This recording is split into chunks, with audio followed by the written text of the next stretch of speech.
अब इस लेक्चर में हम हाउसेस के बारे में बात करते हैं। तो हाउसेस क्या होते हैं? तो सबसे पहले आपको ये बता दूं कि जो भी आपको जो बॉक्सेस दिख रहे होते हैं, जैसे ये बॉक्स हो गया, ये हो गया, इस तरह जो सारे बॉक्सेस हो गए, इन सबको हम बोलते हैं हाउसेस। ठीक है। जो आपका एक हॉरोस्कोप होता है या फिर जो एक कुंडली होती है, जो बर्थ चार्ट होता है, उसके अंदर सबके अंदर ही 12 के 12 हाउसेस होते हैं, विद नो एक्सेप्शन। कोई भी एक्सेप्शन नहीं होता है यहाँ पे। ठीक है। और यहाँ पे जो हर एक हाउस होता है उसकी जो डिग्री होती है वो होती है आपकी 30 डिग्री। जो हर एक हाउस होता है वो आपका 30 डिग्री का होता है। तो मान लो कि अगर मैं इस पूरे सर्कल को 360 डिग्री, अगर जो सर्कल होता है वो 360 डिग्री का होता है, ठीक है,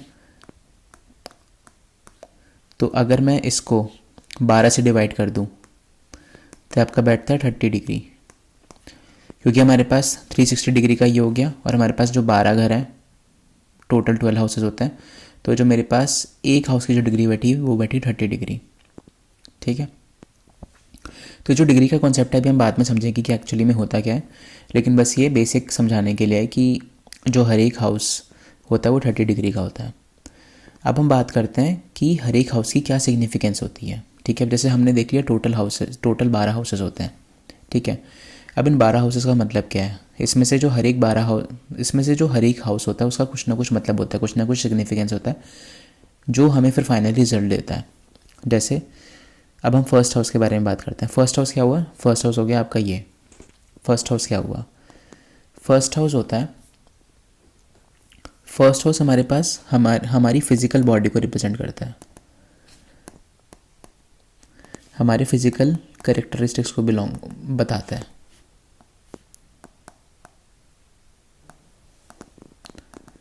हमारी ओवरऑल एनर्जी को बताता है, हमारी आइडेंटिटी को बताता है। जैसे कि फिजिकल फीचर्स कैसे हो गए, फिजिकल बॉडी कैसे हो गई?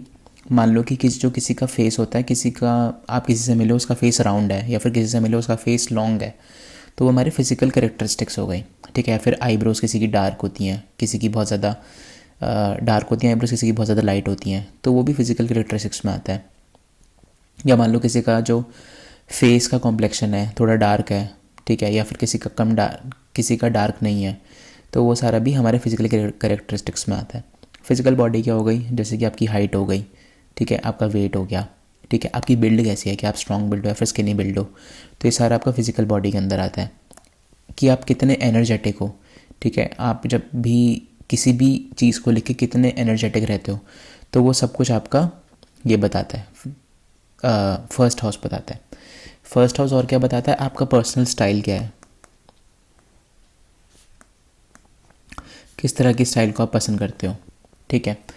फिर हो गया आप अपने आप को कैसे दूसरों के आगे रिप्रेजेंट करते हो। ठीक है। How you represent yourself to the world. ठीक है। मान लो कि आप किसी भी पार्टी में गए हो, तो पार्टी में आपको दो तरह के लोग मिल जाते हैं। एक तो जो बहुत ज़्यादा एक्सट्रोवर्ट होते हैं, एक बहुत ज़्यादा इंट्रोवर्ट होते हैं।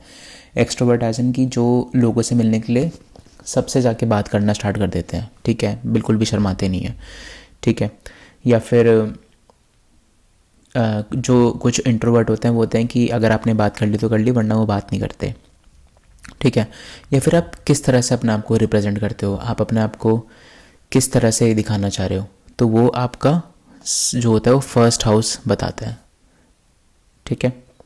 अब फिर बात करते हैं एक और चीज़ की जो बहुत इंपॉर्टेंट है, वो होती है कि जो फर्स्ट हाउस होता है वो आपका लाइफ की स्टार्टिंग बताता है, और जो 12th हाउस होता है वो आपका लाइफ का एंड बताता है। ठीक है।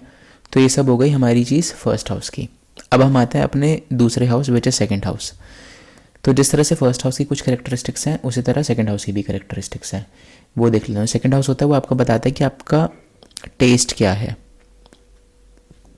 आपका एडिक्शन क्या है। ठीक है। आपकी पर्सनल इनकम, आपकी सेविंग्स,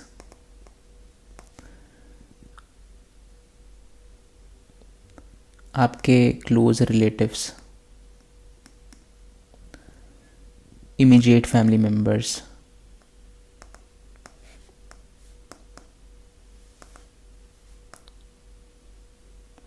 कि आपका सेकंड हाउस बताता है। टेस्ट, जैसे मान लो किसी को स्पाइसी खाना अच्छा लगता है, किसी को मीठा खाना अच्छा लगता है, ठीक है, किसी को नमक ज़्यादा डाल के खाना अच्छा लगता है, तो ये सब हो गया टेस्ट। फिर हो गया एडिक्शन, ठीक है, जैसे कुछ लोग स्मोकिंग से एडिक्ट हो जाते हैं, कुछ लोग बियर से एडिक्ट हो जाते हैं, या फिर कुछ लोगों को जितने भी चांसेस दे लो वो कभी भी एडिक्शन में पड़ते ही नहीं है, तो वो भी सेकंड हाउस बताता है। फिर हो गया आपकी पर्सनल इनकम, आप कितनी अर्निंग करते हो, ठीक है, फिर कितना अर्निंग आपका पोटेंशियल है, आपकी सेविंग्स, या आपकी सेविंग्स कितनी है, या फिर आपके सेविंग्स का पोटेंशियल कितना है, ये सब आपका सेकंड हाउस बताता है। फिर हो गया आपके जो इमीडिएट फैमिली मेम्बर्स होते हैं, वो सब कुछ आपका सेकंड हाउस बताता है। आपके क्लोज रिलेटिव्स, वो भी आपका सेकंड हाउस बताता है। फिर आपका बताता है कि आपकी कम्युनिकेशन का स्टाइल क्या है, कि आप किसी से रूड होके बात करते हो, किसी से सॉफ्टली बात करते हो, या फिर किसी से बहुत ज़्यादा प्यार से बात करते हो, ठीक है, तो वो सब जो आपका बताता है वो सेकंड हाउस बताता है आपका, कि आपका कम्युनिकेशन स्टाइल क्या होता है। फिर जो सेकंड हाउस होता है वो आपकी सेल्फ एस्टीम भी बताता है, कि आपकी नज़रों में आपकी क्या इमेज है, आप अपने आप को कितना एस्टीमली दिखाते हो, वो सब कुछ आपका सेकंड हाउस बताता है। अगर आपकी नज़रों में आपकी इमेज अच्छी है तो इसका मतलब आपकी जो सेल्फ एस्टीम है वो काफ़ी ज़्यादा हाई है, तो सेकंड हाउस बताता है वो। फिर हो गया कि आपका level of comfort plus level of luxury क्या है, वो भी आपका सेकंड हाउस बताता है, ठीक है। अब हम बात करते हैं थर्ड हाउस के बारे में। थर्ड हाउस क्या हो गया? थर्ड हाउस हो गया, जैसे फर्स्ट हाउस था, ये सेकंड हाउस था, अब थर्ड हाउस के बारे में बात करते हैं। थर्ड हाउस क्या हो गया? जो थर्ड हाउस होता है वो आपके छोटे सिबलिंग्स को डिनोट करता है, आपके नेबर्स को डिनोट करता है, ठीक है, आपके छोटे भाई बहनों को, आपके पड़ोसियों को, ठीक है, आपके कम्युनिकेशन स्किल को रिप्रेजेंट करता है। कम्युनिकेशन स्किल एज इन कि आपकी राइटिंग स्किल कैसी है, आपकी स्पीकिंग स्किल कैसी है।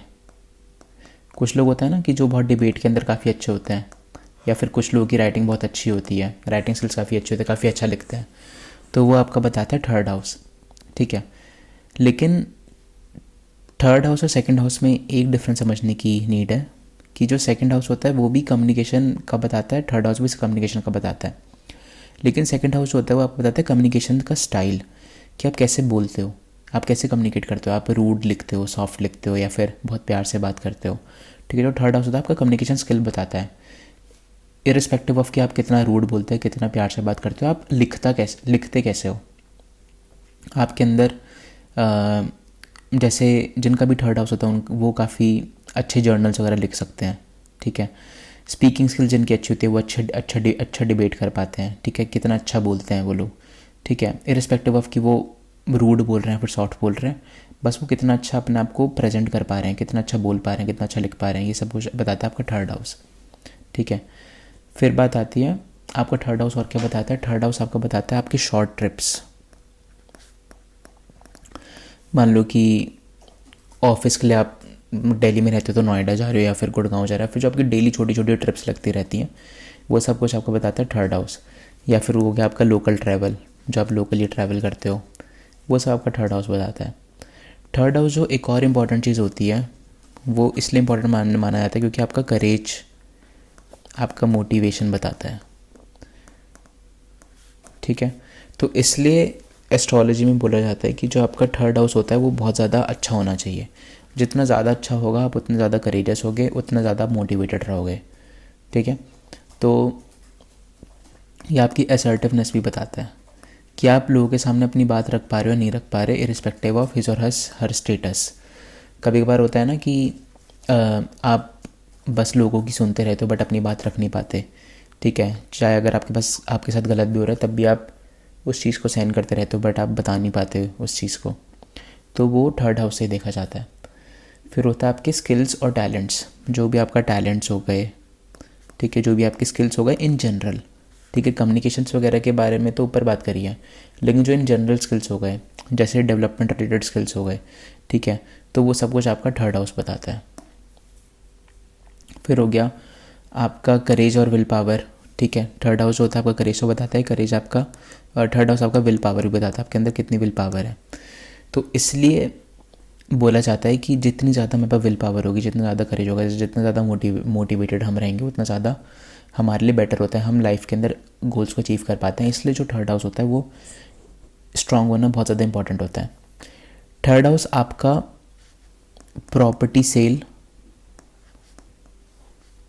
और व्हीकल सेल का भी बताता है। ठीक है, अब इसके बारे में जो कॉन्सेप्ट है वो बाद में बताऊंगा मैं कि एक्चुअली इसको क्यों बोलते हैं। क्योंकि जो आपका फोर्थ हाउस होता है वो प्रॉपर्टी परचेज का होता है और व्हीकल परचेज का होता है। तो जब भी, और जो थर्ड, चलो कोई बात नहीं, इसको हम बाद में डिस्कस करेंगे कि फोर्थ हाउस और थर्ड हाउस में एक्चुअली डिफरेंस क्या होता है। बस अब ये देख लीजिए कि जो थर्ड हाउस होता है वो आपको बताता है प्रॉपर्टी सेल और व्हीकल सेल के लिए। ठीक है, फिर अब थर्ड हाउस और क्या बताता है? थर्ड हाउस बताता है आपका पेपर वर्क, थर्ड हाउस बताता है आपका इंटरनेट या फिर जो कम्युनिकेशन का मीडियम होता है, वो सब आपका थर्ड हाउस बताता है। तो इसलिए हमेशा बोला जाता है थर्ड हाउस किसी भी बंदे का स्ट्रांग होना ही चाहिए। अब हम बात करते हैं फोर्थ हाउस के बारे में। फोर्थ हाउस क्या होता है? फोर्थ हाउस बताता है आपका घर का एनवायरनमेंट, आपका होम का एनवायरनमेंट कैसा है, कि क्या इन्वायरमेंट आपका सही है या फिर हमेशा घर में लड़ाइयाँ होती रहती हैं, आपकी फैमिली लाइफ कैसी है। ठीक है, कभी कभार ऐसा होता है ना कि लोगों के पास पैसा तो बहुत सारा होता है बट उनकी फैमिली लाइफ और जो घर का एनवायरनमेंट होता है वो काफ़ी ज़्यादा डिस्टर्ब रहता है, तो वो फोर्थ हाउस बताता है। फिर हो गया आपके फैमिली ट्रेडिशंस के बारे में बताता है फोर्थ हाउस। कभी कभार आप लोगों ने सुना होगा कि हमारे लोग बोलते हैं कि जो हमारे घर में जो लोग हैं, जो फैमिली मेम्बर्स हैं, वो काफ़ी मॉडर्न नहीं सोचते या फिर बहुत ज़्यादा मॉडर्न सोचते हैं। तो वो सब आपका फैमिली ट्रेडिशंस बताता है, आपके रूट्स बताता है कि आप कहाँ से,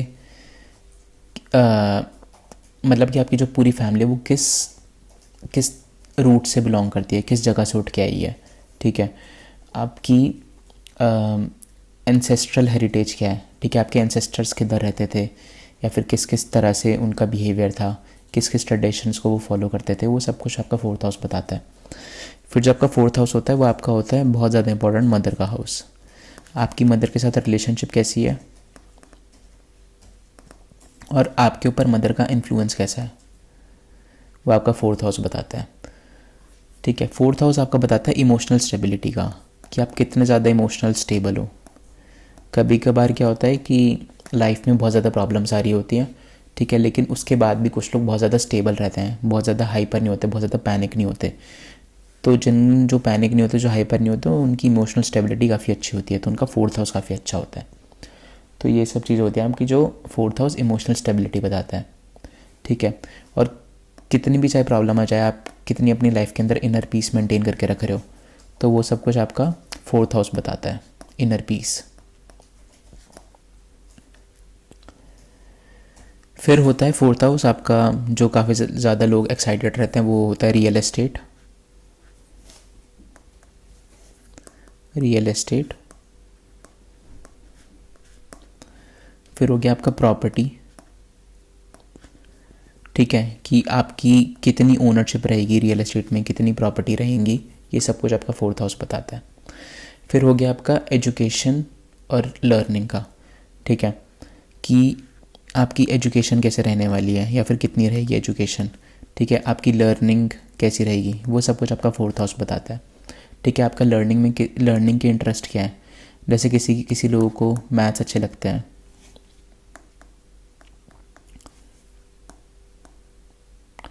कभी कभार कुछ लोगों को मैथ्स अच्छा लगता है, किसी किसी को एसएसटी अच्छा लगता है, किसी को इंग्लिश अच्छा लगता है, किसी को पॉलिटिक्स अच्छा लगता है।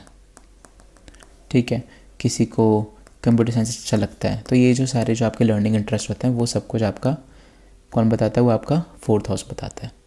ठीक है, तो ये अब हमने कहाँ पे बात करी, और जो फोर्थ हाउस आपका बताता है वो बताता है आपका property purchase and vehicle purchase.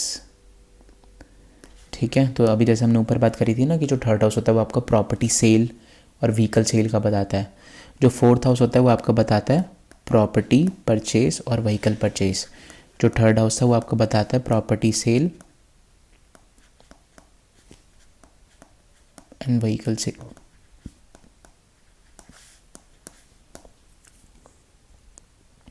ठीक है, अब हम बात करते हैं फिफ्थ हाउस के बारे में।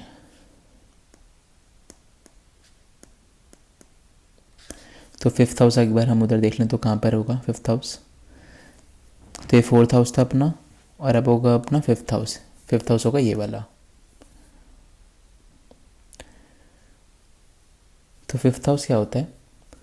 फिफ्थ हाउस बताता है आपकी क्रिएटिव एबिलिटीज़ को, आप कितने ज़्यादा क्रिएटिव हो, आपकी इंटेलिजेंसी को, कितने ज़्यादा आप इंटेलिजेंट हो। कभी कभार होता है ना कि स्कूल में हमने देखा होता है कि जो कुछ लोग होते हैं वो ऑल्दो उनके चाहे स्कूल में नंबर ना अच्छे आ रहे हो, क्योंकि स्कूल में जो मार्क्स होते हैं वो आपको एक स्पेसिफिक मटेरियल को रीड करके लाने होते हैं, बट वो इंटेलिजेंट काफ़ी होते हैं, मतलब ओवरऑल इंटेलिजेंट बहुत होते हैं। उनसे कुछ भी काम करवा लो, हर एक काम के अंदर वो अपनी इंटेलिजेंसी दिखा पाते हैं, काफ़ी ज़्यादा जल्दी काम करते हैं, तो काफ़ी ज़्यादा इंटेलिजेंट होते हैं। तो जो इंटेलिजेंसी होती है, ठीक है, चाहे ये लोग फर्स्ट आए या ना आए, बट इंटेलिजेंट होते हैं, तो जो इंटेलिजेंसी होती है वो आपका दिखाता है फिफ्थ हाउस।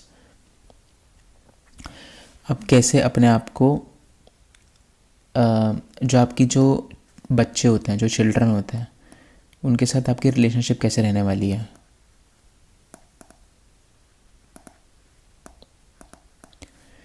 ठीक है, या फिर जो आपके चिल्ड्रन होते हैं उनको भी रिप्रेजेंट करता है ये जो फिफ्थ हाउस होता है। फिफ्थ हाउस आपको बताता है कि आपकी पेरेंट बनने की पॉसिबिलिटी क्या है।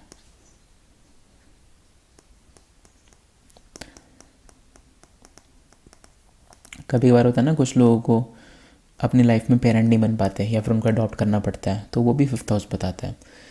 फिर हो गया आपका लव अफेयर्स के बारे में, ठीक है, आपकी रोमांटिक रिलेशनशिप्स के बारे में,